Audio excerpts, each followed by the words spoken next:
Good morning and welcome to this session. Thank you for joining us, each one of you, and thank you to the panelists.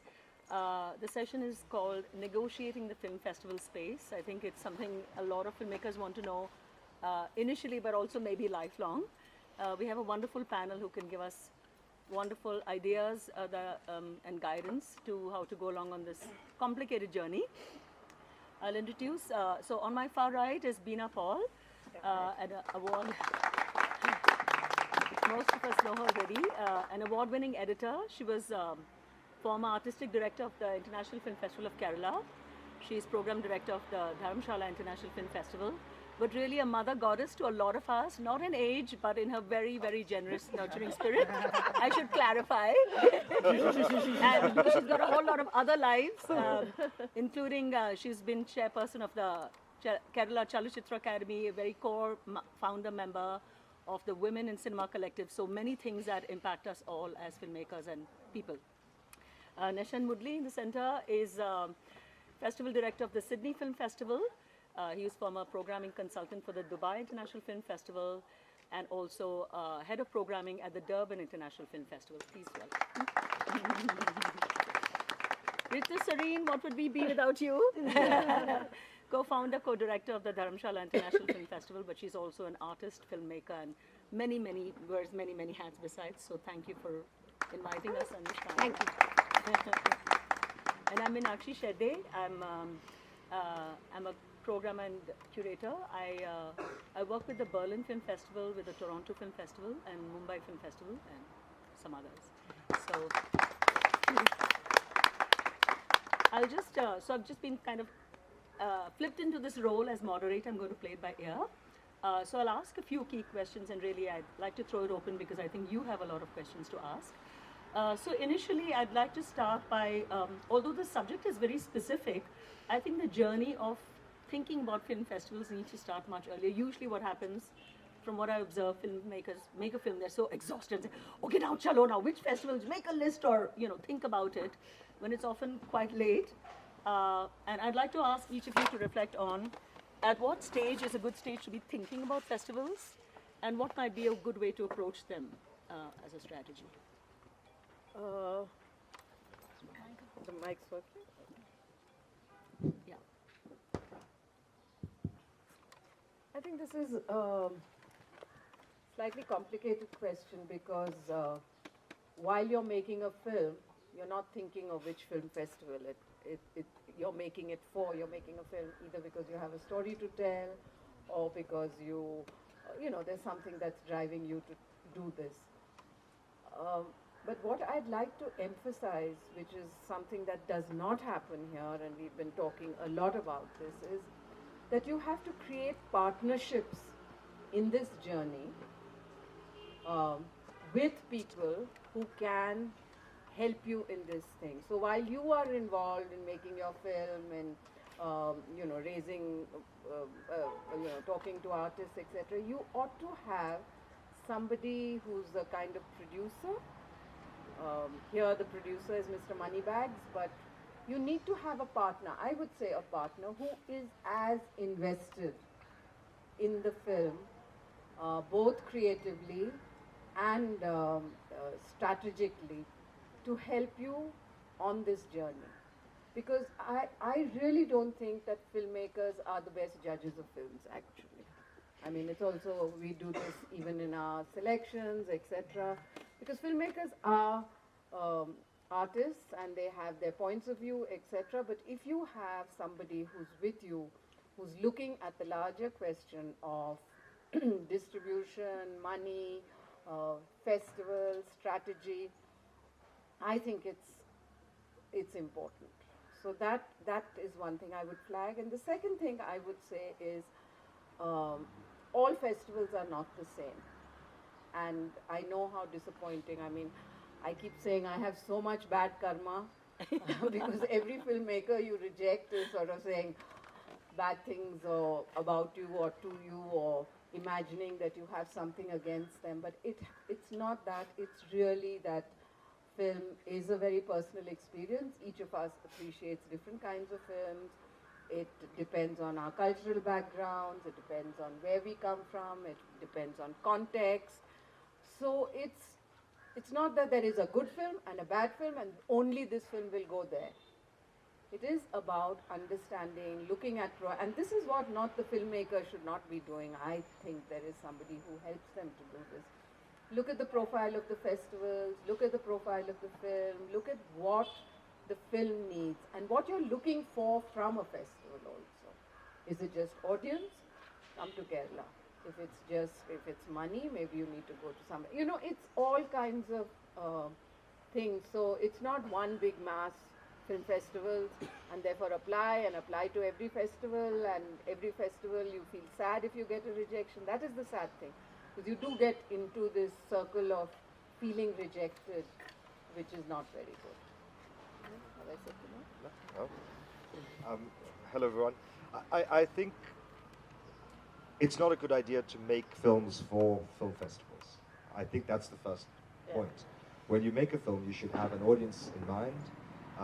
You should have a strategy to find that audience, and film festivals should play, or not play, a role in that entire journey of your finding an audience for your film. So I think that's the important thing. Don't make films for film festivals. So I think that this is the important thing, to make films that, and think about the audience for your film, and think about a route for your film to make its way to that audience, and film festivals can play a part in that, or not, as it happens. I think what Bina said about choosing your festivals carefully, understanding which festivals would work for your film, and thinking about that very carefully, not a scattershot approach, but thinking very carefully which festivals are going to help me achieve what I need to achieve with this film. Rejection is a terrible thing, and we do a lot of it. I take Bina's point about the bad karma, but luckily we had an audience with the Dalai Lama this morning, and today we start from scratch. It is a terrible thing, but I think you have to understand that it's often not the film. It's not we have limitations in what we can play, just in terms of the number of films or the type of films. So even in a large program, in Sydney we show about 250 films, there's still limitations. We receive and consider thousands and thousands of films to come up with that 250. And there are many films that we really like that don't end up in our final selection. So we're sorry for the rejections, but it's part of the work that we have to do. Unfortunately, we have to say no to many more films than we say yes to. Hello, yeah, that's working. So it's weird for me because I've only ever run one film festival. I've only programmed for 11 years this festival. No, but you've also been on the other side. Yes, being I want to talk filmmaker, about that. So for me, actually, a film festival is so much, I think of me as a filmmaker, sending my film out to film festivals, getting those rejections, and it's really, really difficult. And in fact, when we started this festival, we started with a no submission policy, because Tenzing and I were... With a no? We didn't have any submissions. Okay. It was a curated festival, Right, and the reason we did that was we didn't want filmmakers to spend money, send their film, and then be rejected, because we felt so bad about that. And for many, I think the first 3 or 4 years, that's how the festival was. And then people then I met somebody in Film Bazaar one year, and she said, if I don't know you, how do I get my film in front of your eyes? And then I suddenly thought, oh, that's being elitist, right? And so then we opened to submissions. But I think we're so aware of the kind of rejection. The other thing I want to say from my Diff experience is there's a lot of short filmmakers who apply to us. And I didn't expect that, but I realized for them, a film festival is maybe the one route. They need the film festival to get their film in front of other people, audiences, maybe get their feature film going, because you can't make money with a short film, very, very hard. So actually it's also a calling card. It's a way of honing your craft and also moving on your journey in film festivals and in the world of film and cinema at large. So I think that whole category is kind of different, and we get a lot of those applications, and I think there's a lot of short filmmakers here probably. Sure. Would you like to reflect on, many of us have been on different sides of this business, and what are very good things to keep in mind when creating a festival strategy, and what are typical mistakes that make which are immediate doom, but the filmmaker doesn't realize it? I think, like everybody says, um, there's this notion of the A, B, C festival. Everybody thinks their film needs to go to Cannes. I think that needs to be rethought of. You have to think that the A festivals are there, whether it is Berlin or it's Cannes or it's Rotterdam or Toronto. Don't, I'm not saying don't be ambitious. You have to be ambitious for your film. You have to try. But don't get disappointed. Because I think Cannes gets about 10,000 entries. Easily, I think. Yeah. 10,000? Yeah, Berlin How gets much is Berlin? 8 to 10,000. Berlin gets 8 to 10,000 entries. So the competition is enormous. It's unbelievable. So I would always say study programs, look at festival programs, see what they're looking for, looking at, and apply according to that. Often it's much more satisfying. You know, a lot of people say, oh, what's the use of coming to Diff? There's no competition. Should I do my premiere here? Should I not do my premiere here? All that kind of thing. But there is another satisfaction if you come to a small festival, you find an audience, you find people, you can meet people much easier. So I think it's very important to understand that festivals, the big festivals are not the only festivals.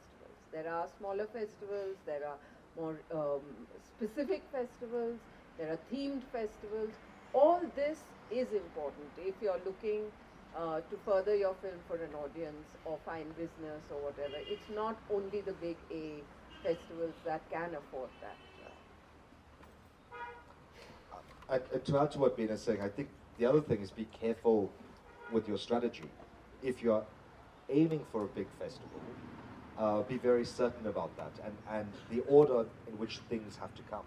Because I've heard of many cases where films are on the verge of being selected for a big festival, but in their rush have accepted the first invitation they received from a very small festival, not thinking it would impact on anything. But unfortunately, it does have a big impact. So I think you need to think very carefully about your strategy of which festivals you need to go to and which order you wish to go to those festivals in. As for mistakes that Meenakshi asked about, I think before submitting your film, it's best to have everything in order. And that's have as much of the information required about the film, have the film properly subtitled. Meenakshi says it's a big problem that films are not properly subtitled, and that, remember, means the film is just not understandable to many people who are watching it who don't understand the language the film's in. Ensure you have great stills for the film. That shouldn't be an afterthought. That should be something you're thinking about when making the film, that you have the sufficient promotional materials so that film is then more accessible to the audience, because festivals need that to promote the film. So I think those are some of the things one should have ready. Yeah, Can I Bina just wanted add to one add, more please. thing? I'd just like to add one more thing, this notion of submitting works in progress. A lot of people, you know, before your film is completed, you think, let me quickly put it into the festival, then I'll do my sound later, I'll do this later, I'll do that later. I'm a bit wary of that, because I do know that a lot of film festivals, a lot of programmers, once you see a work in progress, you sort of already judge the film, you already know, and you don't tend to look too seriously. I mean, unless you really see a spark. So I would say, let the film be almost done, in a sense, before you sort of start this journey. There's no hurry. You know, the other thing is this hurry to jaldi se festival karo, jaldi se festival. Nahi hota. It's a slow process. It needs to be considered, thought about, and the journey goes on. But to think that tomorrow I'll be in Cannes and day after I'll be somewhere else, and you know, it doesn't happen like that. So also this business of world premiere, I think maybe you, one of you can talk about it. Yeah, this whole thing of the premiere status of your film. I was actually just going to bring up that. Don't send a film that's not finished. And don't hurry. Like, I know so many filmmakers, and they're like, I have to finish it fast. But you're not ready. Maybe you need to spend another few months on your edit. Don't try to do that for the film festival. because then you'll have to live with the film. Or these days, of course, you don't have to live with the film. You can keep re-editing it, but that's crazy too. So, really kind of lock your film and then proceed and not rush into it. So I think that's what I wanted to add. So everything they said is absolutely true, and what I wanted to say is different festivals want different things, right? So for Berlin that I work with, and one thing I wanted to share with you, as much as filmmakers are desperately competing to get into festivals because the volume of the numbers of filmmakers every year is increasing so much. Also, the reverse is true, exactly. Festivals are also competing to get good films. It's not only one way, it's two-way, okay?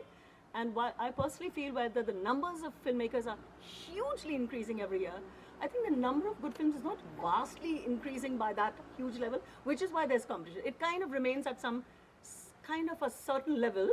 It doesn't leap by the same amount as the filmmakers.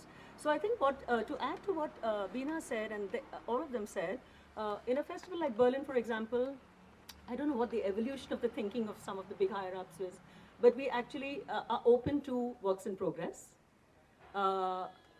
So this competition between the festivals means that people open submissions 1 month before, it's become now 4 months, it's become 6 months. Some are opening for 5 months or 6 months before the festival. This is part of the competition, right? So this is what actually sets up this game of, oh my God, they've opened and it's early bird and baad mein more fees, so abhi bhej do. So it led to what Bina's talking about, jaldi bhejo, this jaldi bhejo syndrome. It's like getting a foot in the door, which is tricky, but it's really a call you have to take because a festival like Berlin specifically is open to works in progress, but with a specific caveat that your film will be seen once. So if you send a letter, okay, now I've really finished very good sound, now you please see it, that's not going to happen because we get 10,000 films or 8,000. So as she said, if you watched it once, that remains in your brain. The human brain just absorbs and keeps it there. Even if you see a film later, it's there. The first one is not deleted and that's how the human brain works. So keep that in mind. The other thing, just as a general thing to share, basically, because she was talking about Cannes and other smaller festivals that may have more value and more really hungry to look out for your kind of film, is I would say basically like a 2-3 point strategy is I would say, always say, send it to this dream festivals, 2-3 festivals. You're dreaming of Cannes, Red Carpet, please send it. You don't want to make this one film and say, oh my God, whatever. Just so you can sleep well at night. Whether it gets selected or not, that's different, okay? Then I would say, there is this fantastic organization called FIAPF. It's too early in the morning, I can't remember the French acronym. But essentially, it's an association of film festivals. It's kind of like a TripAdvisor of film festivals, like the best ones. And it's not an audience-driven thing. It's like a film festivals association, producers association, and it's rating those it's rating all the top festivals. So they've just got it all there in one place. Please don't ever forget this. Tattoo it on your foreheads. It's a gold mine sitting there. If you're wondering where to send it, just send it blindly to all of these because they're accredited, FIAPF. Okay. And they've got different categories. They've got for features, for docus, shorts, everything. Competitive sections, non-competitive. For example, Busan is not seen as fully competitive because its competition sections only for first and second features. Okay, so there's many you just spend half an hour there. Your strategy for life is half done. Secondly, as Bina said also, I would encourage you to look at smaller festivals also in Asia. There are big festivals. There's Kerala, there's Dharamshala, there's Busan, there's Singapore. We're always running after Cannes or something in Hollywood, is our dream. But here are where a lot of people are, really hungry for your kind of work, right? Also. So make sure that's part of the plan. So I think they're more open to selecting stuff because we are much more common in culture and budgets and everything else, and art. And then, common mistakes and horrors that do you have anything specific to add on that? Well, because it's also nightmarish on the other side. No, just to talk about what Meenakshi was saying about film festival politics and the fact that there is the politics of competing festivals. So, there are horror stories, but I was just going to mention a horror story and then I thought, no. I think I won't say it. But truly, it's not as if festivals are, only dying to show your work. They're also dying to have their own profile built, etc. So this whole question of is it a world premiere? Are you offering a world premiere? Are you offering an international premiere? Are you Asia premiere? All these things also do come into it. Apart from also realizing that there is politics to the film festival and the way they look at the films, and be conscious of that. Just don't think that it's it's often not a level playing field, and we have to. Unfortunately, we've chosen this profession, so we try and negotiate it. Yeah, because Maybe I can also do a little round robin on. I know this is a very strange question to be asked, but I'm sure we get asked all the time. What do festivals look for? Are there some things? I mean, it's a very complicated and vague thing, but is there a way you can articulate it? No one can speak for what all festivals look for. I can speak to what my festival looks for, and the answer is sort of everything. But we're that kind of festival. We show a fairly large number of films, 250 films, and we have a large audience, but it's not a homogenous audience. It's an audience made up of various groups of people with very diverse tastes. So we always say we present something for everyone in our program. We have an audience that ranges in age from 4 years old to, I guess, 85 or older. The festival is 70 years old, or 70 years old this year. There are people who come to every single edition. So we have some quite old people who are still coming to the festival. And we try to cater to all of those audiences. So we have everything from, close to mainstream cinema to what we'd say is the regular art house cinema that you see at many festivals, to children's films, to horror films, to experimental cinema. We have a section for filmmakers with disability, sections of films on Where music. the filmmaker has disability. Yes. Oh, wow. Yes. Bravo to that. Wow. Wow. And we have an award for sustainable future award, which is about filmmaking, which is for filmmaking that brings attention to the climate change issue. So we show a lot of things. So in a way, when people ask me what type of films are you looking for, I say, well, we're kind of looking for all kinds of films. I think the majority of the program is what I look for when I'm making the selection, and I select all the feature films for the festival. It's something that's fresh, that's innovative, that's I like films that are quite political but entertaining at the same time.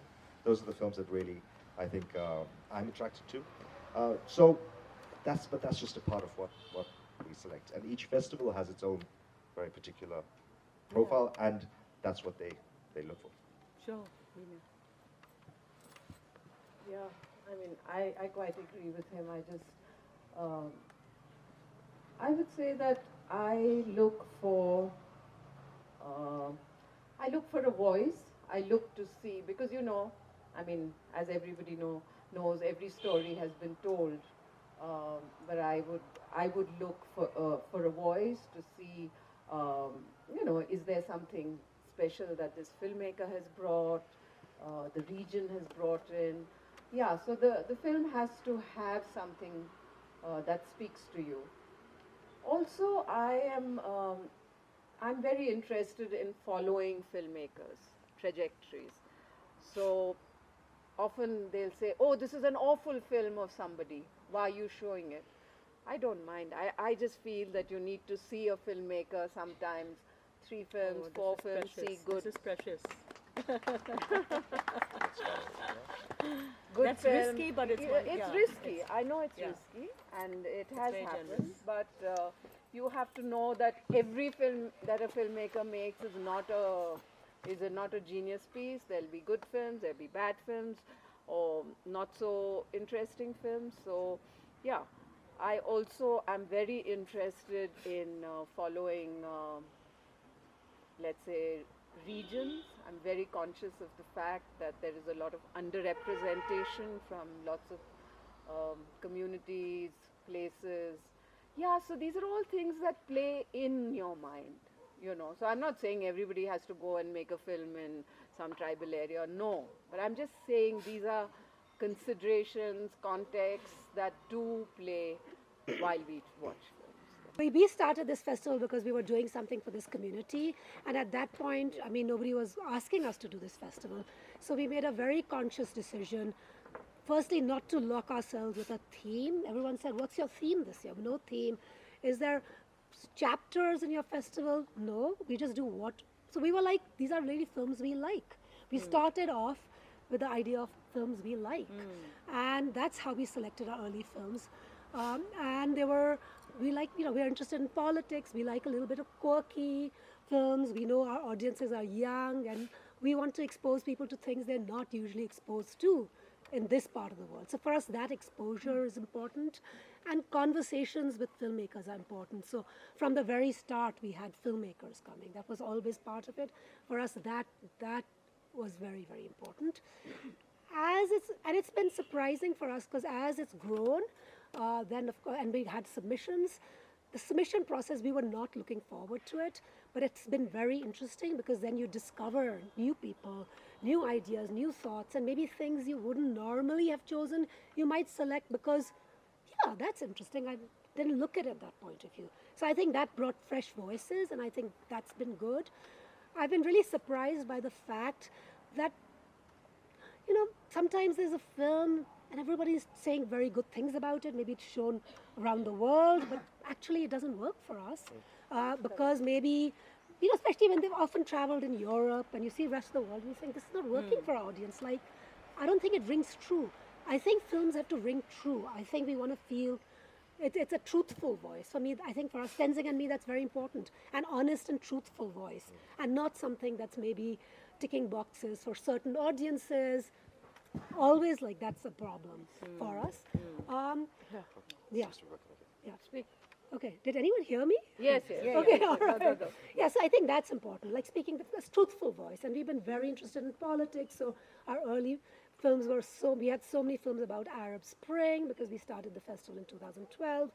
Always wanted documentaries, even before documentaries became so popular, partly because we also documentary filmmakers, but also realizing the value of that and finding that in India we didn't have a lot of spaces for documentaries. So yeah, kind of also liking the idea of fiction and doc and slightly experimental films, not much space for experimental films in this part of the world. So really trying to mix and match a lot of things. And I think the surprising thing is, when we started watching, often documentaries, like we knew when we loved a documentary, but with fiction has always been harder. Yeah. It's a much trickier thing because it's that whole speaking the truth or speaking from your heart was not necessarily that clear. Yeah. There were many other things going on, and so you can appreciate, now it is. You can appreciate a film for the way it's been made, the acting, the quality, but then we know it's not a level playing field. Some film may be having a huge budget, then another film is made with a filmmaker with very little money. So, how do you grade those? How do you rank those? Like, who do you give? We have so little space. Who do you give that space to? Yeah. So being very aware of the fact of giving those smaller films space. So obviously we didn't want to have a competition, didn't want that, don't need a premiere. I know it doesn't it doesn't help a filmmaker getting a premiere here, so doesn't matter to us. But also being very conscious of the filmmakers. So sometimes filmmakers would give us the premiere and then they'll say, oh dear, I think maybe that was not a good choice. And I'm like, I think you're right, take it out, go get your premiere elsewhere. So being very careful with the kind of filmmakers we work with. Sure. Yeah. I'm going to ask a kind of a bomb of a question. Oh dear. Oh dear. It's because I think a lot of independent filmmakers feel that festivals are the last bastion where, chalo, at least this is what we have. And then when there's a big box office film there or a big star, they're like, outrage! How dare you program this big masala film or a film with stars? There's usually, they take it almost personally. I'd like to ask, what is the role of, from what your own festivals, but also what you've observed, what is the role of mainstream cinema in festivals? But also I'd like to ask the flip side of the questions, which directly ties into what Nashen had brought up earlier, about how a filmmaker should think of his audience, of which festivals may or may not be a part, but it's something leading to something larger and not an end in itself. And therefore, is there a way you can address box office for your film through a festival? It's like both sides. Yeah, that's the tough one. And I must say, through my years in Kerala, I sort of really struggle to keep a balance between this, because I frankly am not a very mainstream commercial person. As an editor, I've always worked in the so-called parallel cinema and so on. But important, I think, if you think that there are some films that hundreds and thousands of people do like and it does speak to, I think it's difficult to ignore. We don't have to show those films, but to ignore what is happening in the mainstream is, through this journey I realized that you cannot ignore what is happening in the mainstream. Therefore, we were watching mainstream filmmakers. Often they were, also crossing over. It's a difficult question because there's also the question of eyeballs that, Sponsors and all want, yeah. commercial advertising, sponsorship, all that comes with that kind of, you have one star at the opening and you're done, kind of. Everybody's willing to sponsor you. It's a tightrope you walk. I walked that tightrope forever, and I think have tried to preserve at least the Kerala Film Festival space where the filmmaker is very important. There is no hierarchy. There is no difference between, whether you're a big or whatever. So, but it's a tough one, I have to admit. But it doesn't mean each time that you're sold out. That's what I'm trying to say, that, it doesn't mean if you show a big film, it doesn't mean you're sold out. There are probably other reasons involved as well. And also, whether festivals can be a route to box office, is there a relation as well, even for independent cinema? In Kerala, we find that if a film does very well at the festival, it does tend to get amplified in the box office. In fact, some filmmakers, for example, the name coming to my mind at once is Nitin Kakkar. Mm-hmm. What is the name of this film? The electricity one. Yeah, that border one. No, the border one. The we border showed one. that too. Yeah, Borderlands. Nitin No, Kakkar, no. Filmistan. Pakistan. Filmistan, yeah. Kerala, it was really popular. I think it won the audience award, etc. And then after that, he also became a popular filmmaker, and I think he's released his film people have gone to see. Pavan, who made a small film, Lucia. Yeah, so Pavan's film, Pavan Kumar, was very popular in Kerala, and I noticed that when he worked in the mainstream, it was so. But I'm just talking about a small region. I can't talk for sort of the whole of India, but I know in Kerala, popularity at the festival, the local films definitely did lead to some impact on the box office. So it was a nice way to sort of open your film. To the first question, how to react to people who really get very angry if we show mainstream films at the festival, I'd say calm down. It's just, a few films out of several hundred. Yeah. I closed the Sydney Film Festival this year with Indiana Jones. I was really happy to do so because we had 2,000 people in fedoras, really excited about a screening. We've shown films like Dune at the festival. I'm quite happy to show any film Denis Villeneuve makes because he's a great filmmaker, working in the mainstream, but a great filmmaker. So I think we're happy to show the best of cinema, the cinema we really like.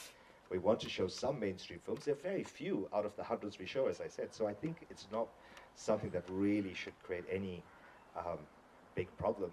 you don't have to see the film. You don't have to see Indiana Jones if you don't want to. You have 7 or 8 other options playing at the festival at that time. So I think to have such a dogmatic view of what should be in a festival is not a good idea.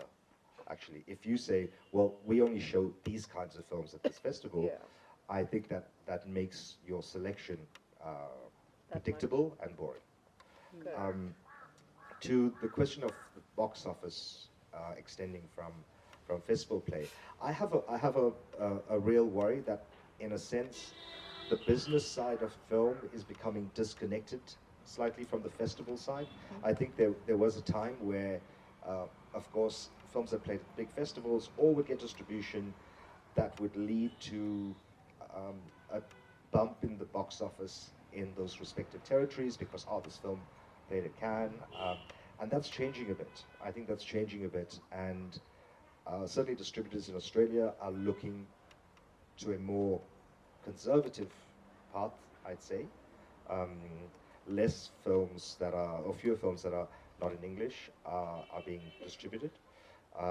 So I worry a bit about the connection between festivals and the subsequent theatrical release of the films, because I want there to be a continuation of festivals still being connected to the business, because I think that's important for all our futures. Because I still want films in cinemas, and I want films in cinemas to do well. Can you continue a little bit with what are tips for a filmmaker? How does he find people to distribute, or is there a way he can do anything at a festival to find somebody who will potentially? Actually, I wanted to say Also, something. please. I wanted to say something to that because please. Dharamsala is not tied up with box office because films don't come here, so it's fine. So but as a filmmaker, I've been twice to Toronto with our films, and both times Cameron said, "What would you like happening here?" First time we were with a sales agent, a big sales agent called Hanway Films, and that was an interesting experience because we didn't have to worry. That doesn't mean they did very well, but the next time we went, they were again said, "What would you like to achieve?" So do you want to meet sales agents? Do you want to meet marketing people? What do you think you want from this festival? And I thought that was very good for us to be aware of that. What do you want from a festival of that level? With Hanway also I learned some other things, which was, so our film was going to show at the London Film Festival, and Jeremy Thomas, who was in charge, who's the head of Hanway, was like, no. And I'm like, how can you do that? I want my film to show at London Film Festival. He said, no, because the market will be over. They'll show it in 6 cinemas. That's the kind of audience you can expect your type of film to get, a small distribution deal. So we're going to say no to it. And then he said, then I said, oh, well, I was quite disappointed. I was like quite annoyed with Jeremy. Then he said, no, there's Human Rights Watch. We can show that. They will give us some publicity. You'll get a couple of screens, shots. We'll make sure they don't show too much. That was the other thing. Restricting your play in those places. And then you still have an opportunity, maybe for a small distributor to pick up your film and show it in cinemas. So kind of learning a little about that. I think it's all changing because I'm still talking about a period when there was distribution in cinema for small films like ours, like small indie filmmakers. That's becoming harder now. So I think that's already, but it's also, and also I've been like when Hanway was there, I went to a big film festival in San Francisco, and then they wanted an extra screening because our film did well. And then Hanway said yes, without asking how many people in the hall. And it was 1,000 people. So the festival said to me, wow, they didn't even ask. They didn't ask me for extra money, Ritu. So, it's kind of both ways to be aware that the festival is asking you, you're the best of the fest, they get an extra screening, but actually maybe as a filmmaker who might expect very, limited returns on your film, screening fees matter, and maybe your agent isn't asking for them. But if it's you personally dealing with the festival, it's very awkward too. Like you go to a festival, they say, hey, can we have a best of fest screening? So, it may be 1,000 people, but, should it not really translate as some money to the filmmaker, an additional screening fee? Absolutely. So there are all these issues, I think, as an indie filmmaker that I've, had to deal with. And would you thank you for raising about sales agents? Yes, please. Maybe How to find Ritu, who are find the decent sales ones? agent. Yes, please. we know the decent ones, we just can't get them easily. And they may not give you the money that you need, you see, because they have huge fees, they spend a lot of money, so you have to look at, Just explain. their What is energy. a sales agent? What do You they wanna do? you exactly? start. just say. You start. I'll tell you about it. Okay, I'll start. Yeah, yeah, I please. thought- No, just This to is say precious. that there is now, for all festivals, what happens is more than a lot of the submissions, of course, come in, but we also approached by sales agents who have slates, they have lots of that's it. films, and they'll offer us a film, and then they say, if you take that, we'll give you this as well, you must show this as well. So it's a Negotiating. negotiation with sales agents. So that's quite a new landscape. I mean, it's been there forever, but now it's becoming more and more because there are more and more sales agents handling independent films, etc. So that's what I wanted them to talk about I as a see. filmmaker. How do you choose a sales agent? Okay. Is it necessary? Does having a sales agent, does it help you with the negotiation for a festival? So I've worked with a sales agent for one feature film and without a sales agent for another feature film. And in the first case, we had one of the best, sales agents around the world, and that gives a big boost. I mean, people hear about you, you get noticed. I don't think maybe you got an extra festival or two as a result because you go in as a deal, but then if the costs are too high, you don't see your money back. So, they're going to spend $10,000 on your poster, which could have been done for 500 by your friend. That's money that you're not going to see. So they may recoup more money. They may get it on, some flights. They might get it on, in-flight entertainment, but you're not going to see the money. So the other way of looking at this, and which is what we did for our next film, is no sales agent. Unless you find the right sales agent that gives you the deal you want, it's easy enough. Well, it's not easy, but I think filmmakers can share knowledge here. If we share knowledge, it's, you can send your film to film festivals, but then you have to pay screening fees, so that's a huge cost. I mean, you need them, but you may not make any money, I think is what I'm trying to say. Because I've had sales agents where I've not seen any money, and without a sales agent, I have seen more money. That's because the money is coming straight to you. It's more work. So if you don't understand the landscape at all, it's impossible.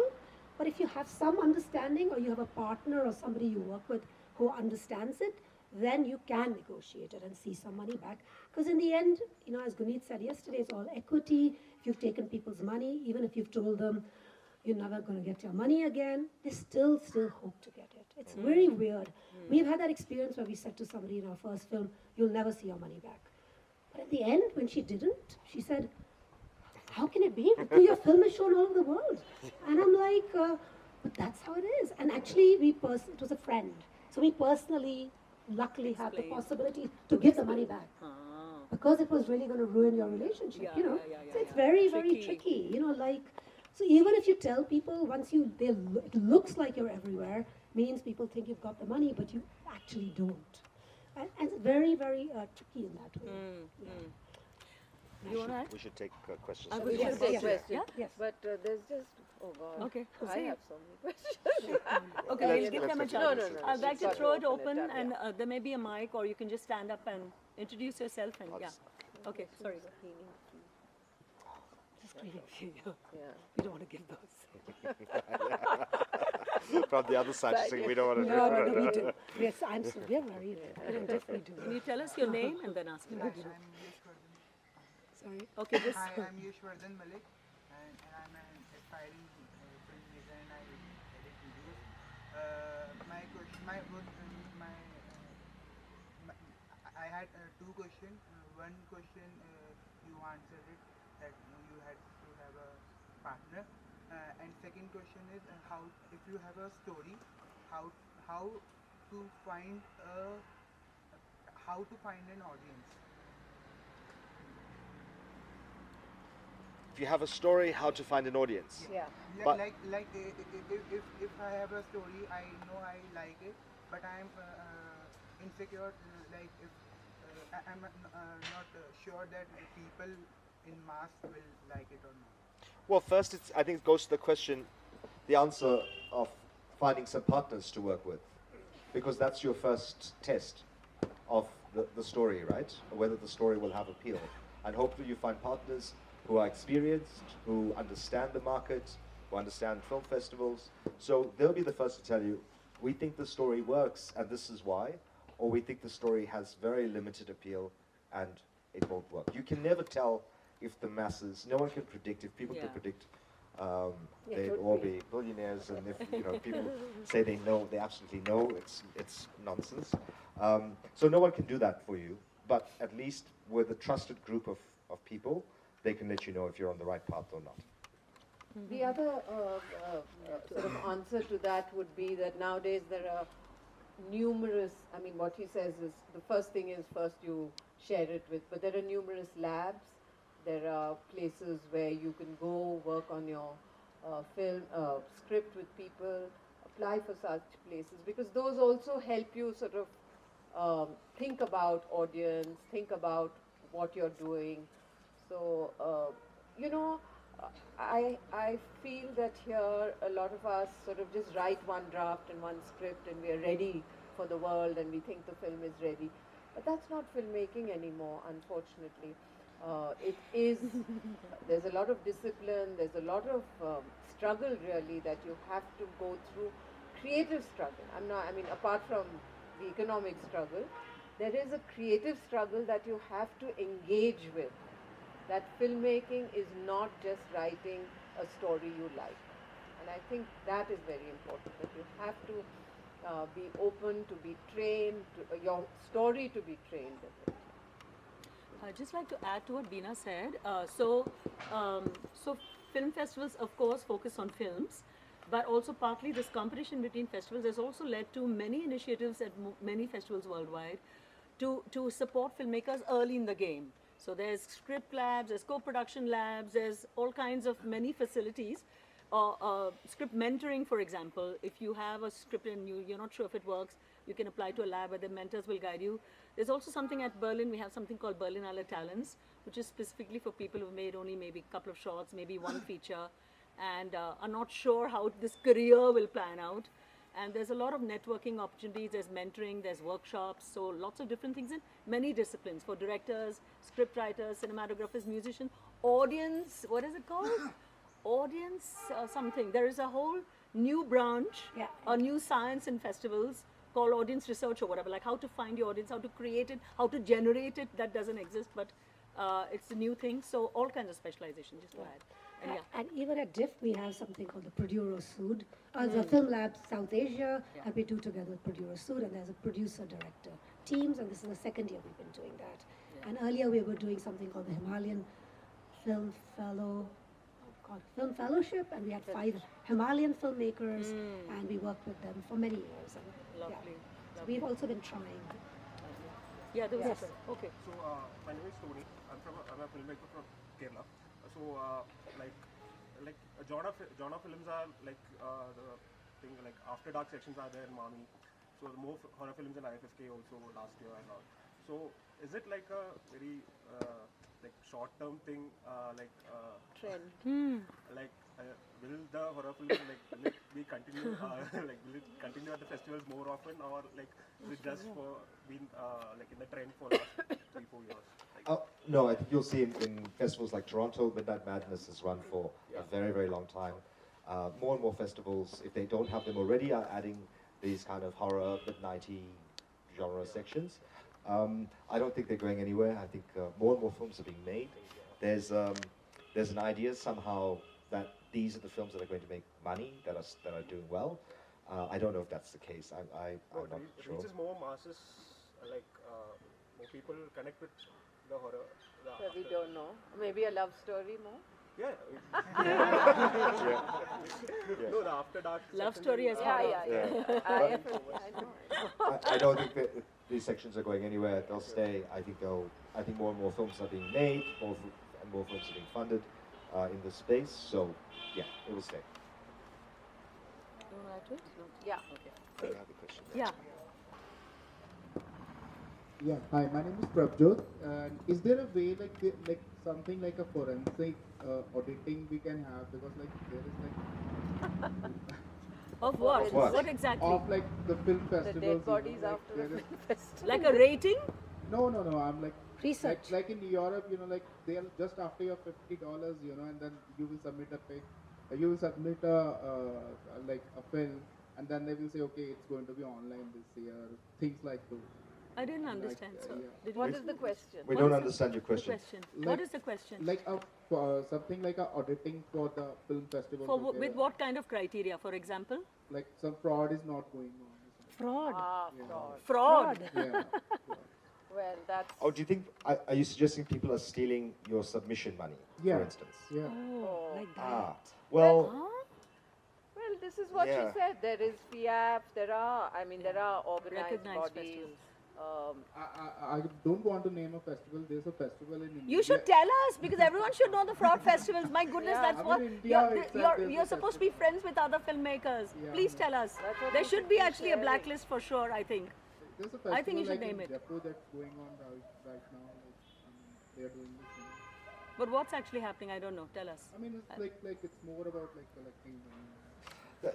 there have been some sort of fake film festivals, and they emerge every now and then, and it's kind of a repeat of an old con, where the old con was that people would say we're publishing this international best poetry yes, book, yes, and then you send in your poem, but every poem gets selected, right? And then they sell you the book Yeah. Yeah. because you want You have the to book. buy it. Yeah. Yeah. Right, yeah. with your, and so there are these fake film festivals that happen in various places where everyone who submits a film, every film gets selected, but you have to pay the submission fee, and then you have to pay a fee for the film to be shown, and then Yeah, yeah. you realize it's being shown in a tiny hotel room Yes. somewhere, and there's Yeah. no actual audience, just the people Run whose it. films. Yeah. show it. So yeah, Yeah, those are clearly Yeah, fraudulent. yeah. I think to suggest that any of the major European festivals or any of the festivals accredited by FIAP are fraudulent would I don't think that's the case. But thank you for raising that question. It's a and good it's- Yeah, warning. actually, I know of a festival in Florida. I think it was in Florida where I know a filmmaker from here went, and it was like such a big thing. But when he got there, I think then you get an award too. You know, if you get enough money, you're gonna get Yes, an award. award, yeah, but you And pay for it's- the award. Yes, Yeah. exactly. And he just got totally conned, and his family was so happy. You know, like the whole thing. You spend the ticket to go there. You know, they help you with the Yeah. whole thing. So yeah, it's really. There was one in the worrying. Himalayan region which I shall not name, Oh, dear. but But highly your friends shady. here, right? So you should name it. I'm on the wrong side for now. Yeah. So my one other question was like, see, the average wages for an Indian is like, let's say 500 bucks, and would like these festivals, these Western festivals, like let's say I've gone through the pain of bringing something out, then I've gone to the pain of finding a financer, and then there's this pain like where like I mean. I have to pay those 50 bucks multiple times. I make a movie like for 40,000, and then if I have to send that to 10 festivals, it will be costing me like what, 81 lakh, something like that. Like shouldn't there be a submission fees based on the wages of a country? Like what is the average wage of like that? Sliding I scale. think it does work like that. No, I don't I think. mean, I we think don't pay for it. no, but if you go, Ask- no, but if you I submit my film to Cannes, Cannes, or yeah. somebody from Australia does, it's the same thing, right? There's no difference. Yeah, but And- can you do that is the question. That's- I mean, the film festivals also have to survive. They have costs. I just have to tell you that now we get on Film Freeway, for example, thousands and thousands of entries. It's a lot of labor. I mean, we got a lot of entries for this festival, and we made sure that every film is watched. And it's a lot of hard work also. So I mean, I wouldn't grudge entry free. The bigger festivals, bigger brands maybe, so they do charge more. They have that chances like where they can subsidize that with like they have those things, they have those resources. But, like, They there's say they not, like, don't. third one. Well, they say they don't. I mean, Cannes and this year Berlin is saying it's had They've had the huge cutbacks. hugest budget cut.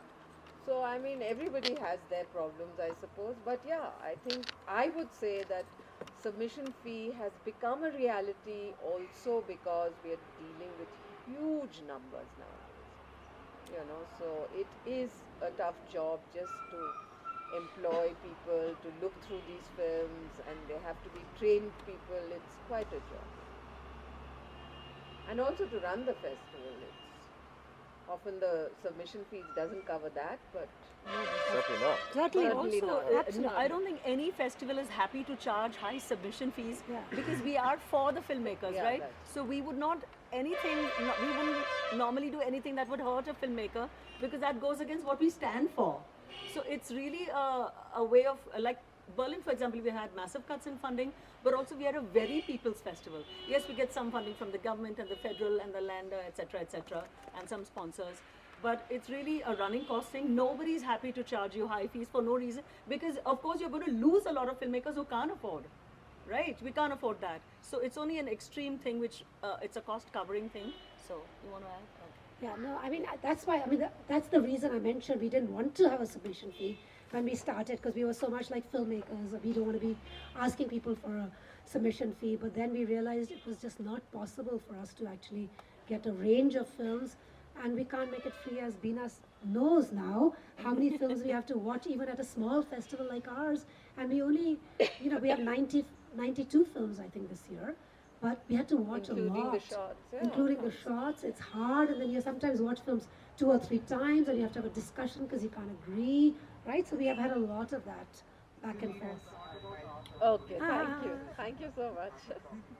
Yes, Yeah. I know. Yeah. Okay. Yeah. Yes, please. Hi, Okay. Sorry. my name is Anand. I have 2 questions. First one is there a future of films which have been shown in the film festivals earlier, but they do not get audience later, like they are not being shown in any other platform? Can you all hear him? He said, is there a future for films that have been shown at festivals and can they find an audience after? Yeah, the And- reason I'm asking is because I have watched in 2019 SAE of Display. Huh. And it was an amazing film, and I wanted my mother to watch that film. Oh. And I wasn't That's able a to sad see that film anyway. So are film curators trying to make a movie kind of film where we can pay something for those kind of films? I didn't understand. What was the Our last line? curators Are trying film to curators trying make to a make platform a like platform where all of these movies are archived and I can pay $500 for a film. Okay. I can watch at Okay. home. Okay. And the other question is that how can I work with a Wait. Can we answer because it gets complicated? Yeah. The simple answer is no, and that's complicated because as curators we don't actually have the rights to these films, and the rights are held, and it's often very, very complicated. So we can't just say, well, we'll take all the films we like and put them together and make them available forever. That's just not possible, I think, at the moment. Perhaps in the future. The closest thing you'll find right now is a platform like Mubi, which collects wonderful films from all over the world, many new films from festivals that aren't going to get theatrical distribution. But at the moment, festivals can't really create this perpetual platform. I'm mentioning that we are going to show, we do an online festival after Diff. So we're going to show some of the films, I think starting on the 8th for a week, and they can be seen worldwide. And these are films, so when we get our submissions, we ask the filmmakers if they want to show up be a part of our online film festival. So those are the ones who agree, then we show them online. It's been interesting because I understand when we work with sales agents, they're not going to let us because of the way they function. But some filmmakers, especially short filmmakers, are happy to have their film shown widely. And we have a very good and safe platform to do that. So yeah, we are doing things like that. We've thought about it, and I know there are certain people in the Indian context who try to do these online platforms. So good films that are not going to get, not going to be able to be seen by people are going to be available. But it's a rights thing. Yeah. I know that even for, like, as a filmmaker myself, along with Tenzing, a lot of our films, people want to see them sometimes, and then they say, how do we see them? And then we just send people links, which is a lot of work for us. So very recently went on our website and made a Vimeo, a Vimeo thing for them. So you can watch them wherever you are. And we get paid, I don't know, $3 or whatever. But I think filmmakers could do that more. I mean, maybe start setting up all of this. It's not that difficult to do. But I think if you have a body of work, or if there's a group of friends, or people from a film school, maybe it's good to get together and actually buy a little extra bandwidth on Vimeo and set up these ourselves. I think that would be the way to go. Nashen wanted to add? The short filmmakers who are showing their films online as part of Diff and showing them internationally, fully understand that their films will not be eligible for any other film festivals in the world after this? Not sure. I'm not sure, but some have come to us, right, and asked us questions this year, Bina? Very few. So that's something I'd be very, Very wary wary about, of, yeah. because especially if the films are available globally, then none of these films would be eligible for Sydney Film Festival, for instance. Yeah. Well, what we did say is, do you want it to be a local screening, or do you want it to be a, because should it be geo-blocked? And I think a lot of the short filmmakers have suggested that they don't want it to be geo-blocked. So Few people wanted geo-blocking, I think. very not a few, lot, yeah. There's another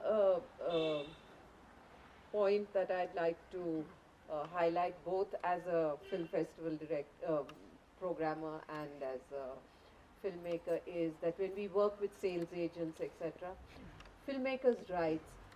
About 10 years ago, it was so wonderful. If you knew a filmmaker, you could just write to them and say, send me your next film. Or I find that filmmakers have sort of lost all rights to their films. It's all with sales agents. And that is very problematic, I think. So as filmmakers, you all should sort of beware when you sign these contracts, etc. Keep home countries, for example. I can choose to show the film anywhere in India. So you don't have your sales agent saying it can't go to Kerala, it can't go to Bombay, etc. Because this is a big tragedy I'm finding as a programmer, that this relationship we had with the filmmaker, watching films, appreciating work, talking about it, is now becoming a little distant because of a lot of sales agents, really. It's the sales agents or the platforms like the OTTs coming into. I just want, go on. I just, Yeah. Yeah, so I think I always say this, and I've done it for my films, is, at least your home territories, try to keep the rights. Because if you sell, if you give it to a sales agent, most sales agents won't be able to do a lot in India or South Asia for you. So at least if you keep those rights, if you want to show it in your area, if you want to set up screenings in your city, at least you're able to do that. And you're able to submit to the film festivals here that you want. Because once you give that up, they may not have the same access that you do to some of the things in your territory. I'll just add, I think, so maybe we'll take one last question and then... He had another Yeah, question. I will. though. Yeah, I'm it just was completing the second- sorry, the Second response to question. the first. Just to add, filmmakers in Bhutan, is there anyone from Bhutan here? Can you raise your hand if there is? So I don't know, my zonka is like 0, but there's a tiny, when you really have nothing to go by, you somehow become very resilient and resourceful, like, Jo bhi hai, let's do something. They actually have an online website which is made by the community of Bhutanese filmmakers. I forget the exact name, but it's Beskop Shechu or something. It's like Beskop, B-E-S-K-O-P, and is it Shechu? Yeah, Okay. exactly. I mean, wow, this is just a bunch of Bhutanese filmmakers putting their stuff online. There's a Vimeo link, there's some tiny dollars, whatever, or you pay by credit card, and they're just keeping it going. So maybe your new film you want to send to festivals, but what about all the 5 films you made before, or shorts or whatever? Everything's there. Your biography is there. Your contact details. This is a community pushing the movement forward. It's not just my film. It's making, so this is, and there's a very few small number making it, and there's a wonderful one of their resource people is Dayton Roder, fantastic filmmaker. But I find it very generous and very collaborative. They see themselves as a collective batting for each other, right? And there's another one called SAMU, S-A-M-U-H, which is another... It's an OTT. OTT. Yeah, they came last year. Yeah, They you'll actually know came, more the about OTT it. people. Yeah. So they started an OTT platform, but they had to raise quite a lot of money to do that. in But how Bhutan. cool for Bhutanese film? Yes. How cool is that? And you and I can't claim that, right, for our films. Huh? Well, it's a larger country, and I think that's the problem. But I Yeah. think we can set up, like filmmakers can set up collective. networks, Yeah. and just it's not so difficult to do. Rather than always be dependent on others, to Yeah. actually take some of that control back. Yeah. At least for distribution, because distribution is so hard, and there's no point having films that you're sitting on. I mean, what's the use? Yeah. And of course, you can put it on YouTube, but if you do a collective thing that's good and marketed properly, then people will keep going back there, right? More than just, sometimes they might find you on YouTube and other times not. And I think students that people, like I see people here from students who've been teaching students, and there are student films that have been made in certain institutions that are of high standard, and I think it would be great for some of those organizations to put them together. Yeah. Sure. Okay, that last question, and then we'll I wrap. want to Then we add can- one more thing. Yes, please. And so we did that actually. We did an online. So during COVID, we went online. We had an online Diff for 2 years, and we didn't change our dates. And then through the year, because we had access to Shift 72, which is the platform we were using, we did certain things like that. So we did something with Aurobindo documentary students. We put a package of their films out there. Yeah. So we had ideas like that. And Right. again, it just needs a little time, a little Yeah. effort. Yeah. But there's no reason that kind of stuff Shouldn't can't happen. happen all the time. In fact, many festivals, quite a few festivals have what they call year-round programming. So they'll show every month or other mini festivals through the years, something to watch out for. We'll do that last question and then we can ask it after. I mean, you can ask them after, I think. we done We're with kind that? of holding. You had a second question to I ask? don't know what the time is yet. Or only it's 12:15. answered? Okay, should we wrap up? I mean, The guy has mic. No, no, 30, I think, right? We Okay. have 15. Yeah, we have 15 time. minutes. we have good time. Okay, okay, we have, Hi, yeah. my name is Mahi. I've come from Delhi. I practice theatre, but at one point I wanted to make films. But as things progressed, I'm just thinking about, and it's just a question that we can all think, and yeah, we can just propose what do you guys think about the future? Is there a future of collective filmmaking? And when we see films like Our Picture and Third Eye Collective has been making films like that last year and this year as well.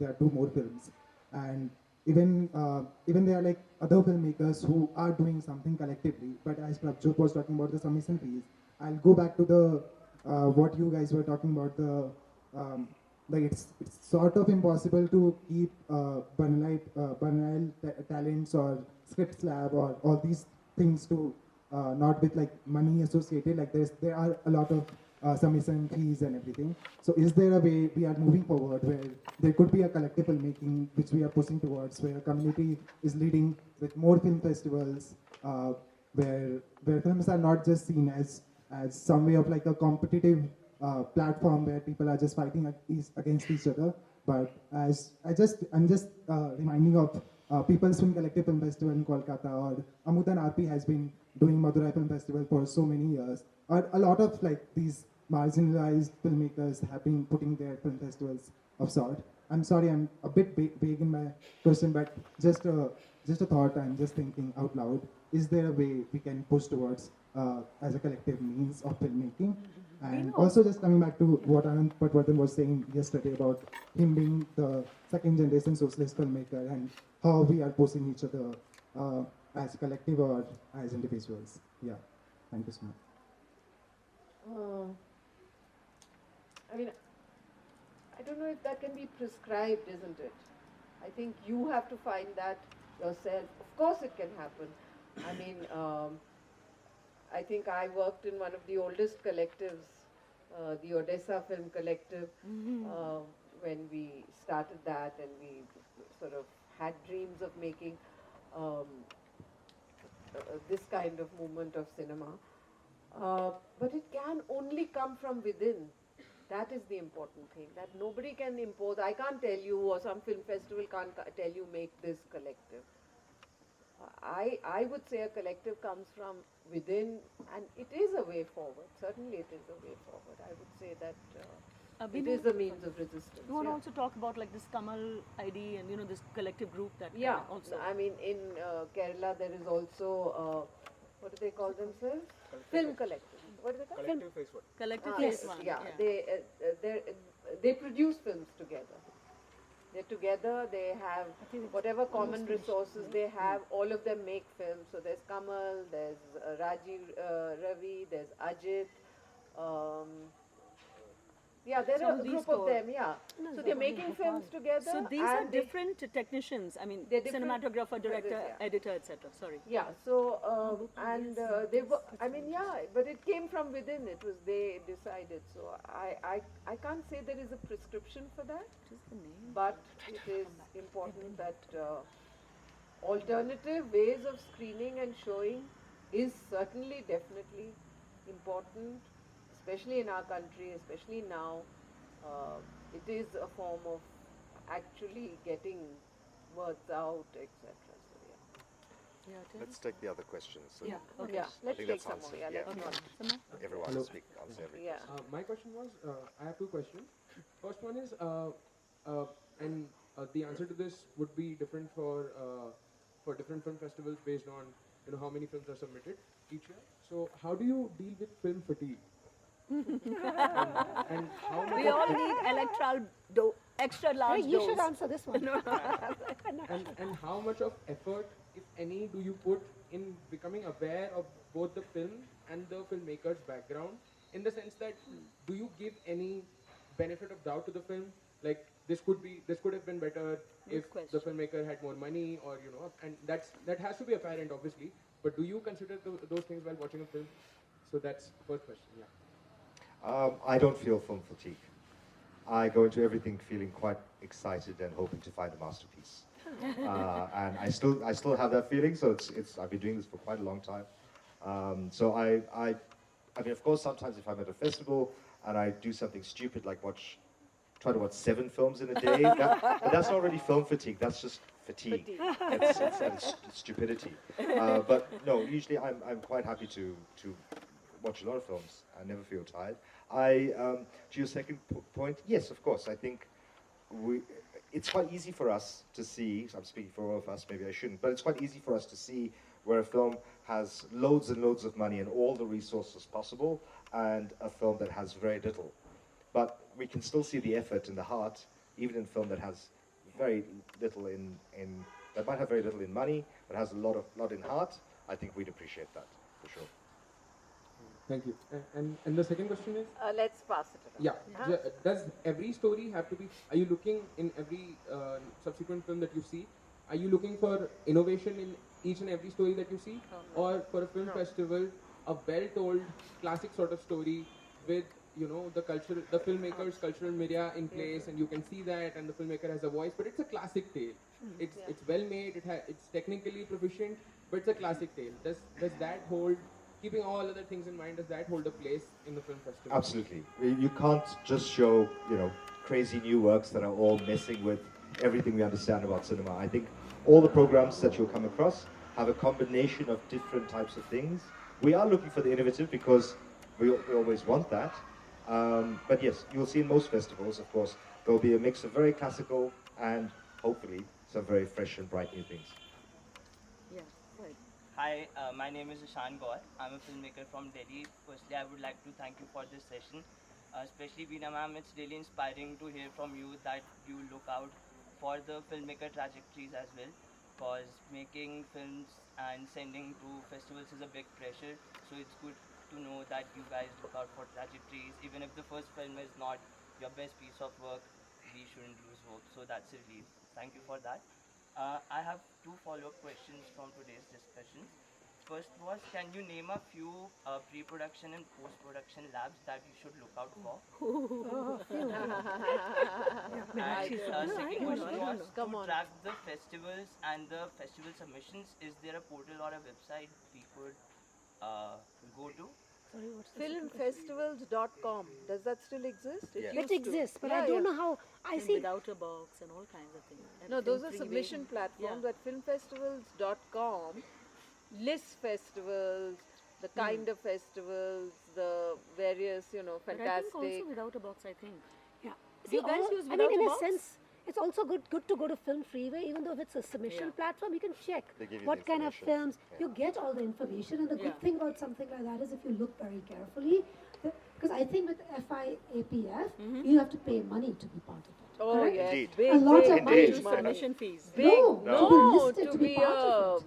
So when A you're member, to be mentioned there, accredited. The festivals have to yes, pay money. Oh, there's that's quite a lot of money. Is that so? And isn't one of the festivals now in India letting that go? Has anyone heard that? Or am I Yes, imagining we've it? heard of it. But So it's then, really, okay. in that sense, it's Also- really only for people who have the kind of I money to get accredited. So it Okay. doesn't really work. Okay.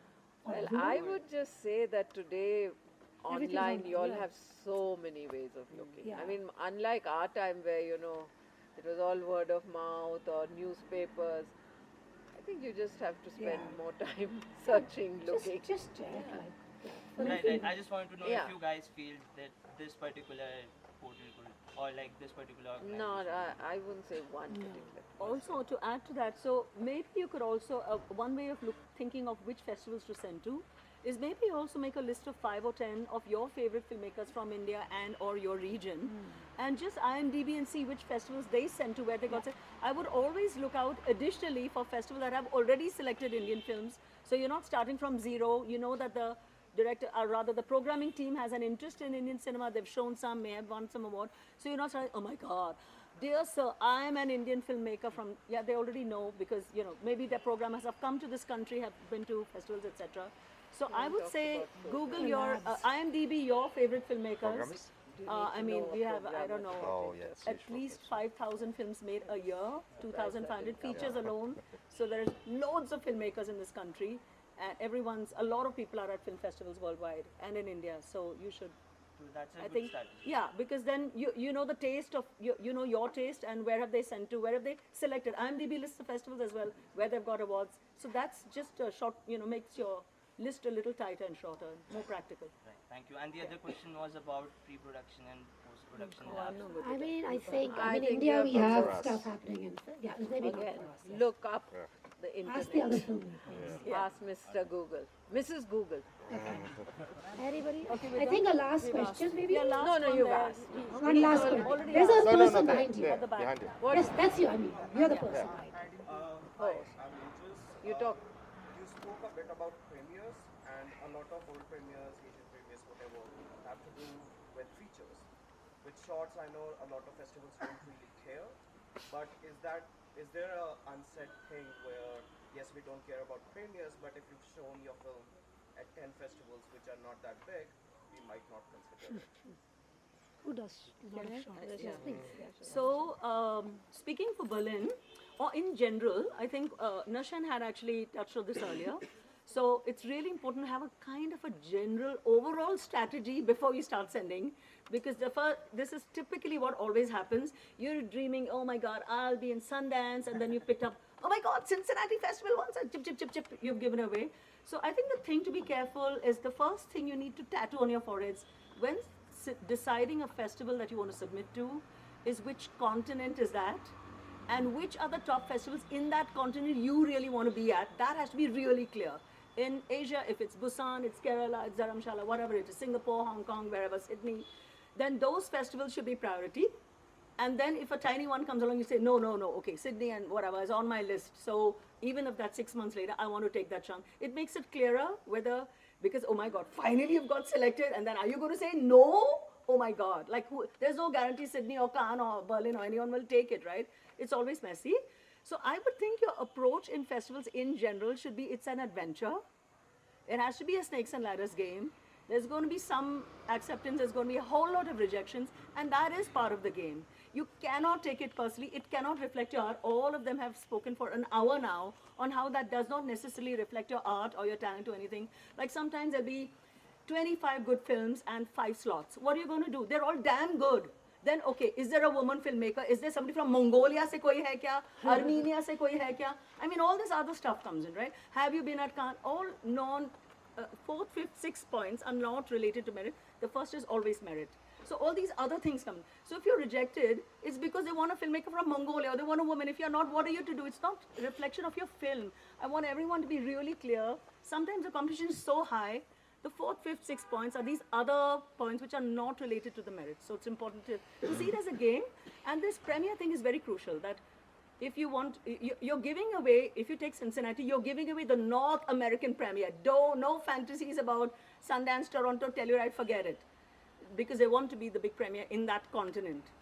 If you want to be at Cannes and you think you'll be there, don't take up some other tiny thing. Or in Asia, it's always a continental thing you look at. For shorts, yeah. So in Berlin, for example, we want all festivals give priority to world premieres in general. Some are magnanimous and generous and don't, who are really interested. This is very rare. And Kerala. So it's very rare this really comes, I feel, so special from filmmakers heading festivals who really are interested in films per se and not hankering only after premieres. But in Berlin, so of course, other than giving priority to good films which are premieres, for shorts, we want international premiere. That means actually also for even the big main competition at Berlin, we're okay with an international premiere, which means you can show in your home country. So filmmakers, film festival, if we don't serve filmmakers we don't really have a right to exist, is my personal belief, right? So originally it was, oh, we want world premiere. Then we said, you know, the producer is not going to recover for a long time if your festival is next year or whatever. His money is locked up. So let him at least release in his home country, where would normally be his natural organic audience. So it's okay, even in the main competition in Berlin and maybe many of the festivals, you can have an international premiere. So you've released in your home country, but outside the country you've not. So every festival is different. You have to spend 5 minutes. Really, the big champion and guide, more than all of us probably, is Google Mata. If you don't spend, a lot of people don't read the rules ever. They spend huge amounts of fees and said, oh my God, madam, I'm not eligible, please give me refund. Sorry, it doesn't happen. I get this all the time, 20 emails a day. Sorry. It's your responsibility. It's 5 minutes, it's free, it's just Google. Please look at Google. Look, just read those websites. There are so many sections that want your film. You will, okay, this other big nightmare session, sorry, I have to really gripe, is Indians will only send the competition section at festivals. I'm saying, what the hell? And this is a long history we had in Berlin, but I'm sure many other festivals. The other sections are begging this fantastic film we wanted, but the filmmaker didn't tick off that we don't want to be at Forum or Panorama or Generation or wherever, right? And they say, yeah, this is fantastic. Imagine you be shown at Cannes or Berlin, Venice, Toronto, Sydney, wherever. But you just want to be at competition where maybe a lot of time you won't be selected. So again, the rejection. Whereas actually, they want you, right? So please tick off all the sections where you're eligible and don't tick off sections where you're not. So a lot of Indians will make a very sensitive art house and then send it to Generation. Just read, the first line says it's primarily kids and young adults, teenagers, right? So if your film is not focused on that, don't send it there, you're going to get a rejection. So don't pile up, faltu mein rejection, no need to pile up, right? So just 5 minutes free, just reading websites is a big help. I think we should wrap up. Yeah, okay, we should. also getting Sanya. Thank you for being a great audience. Thank you to the panel. Thank you so much. Thanks, Meenakshi. Thank you for such a great. Thank you. Meenakshi.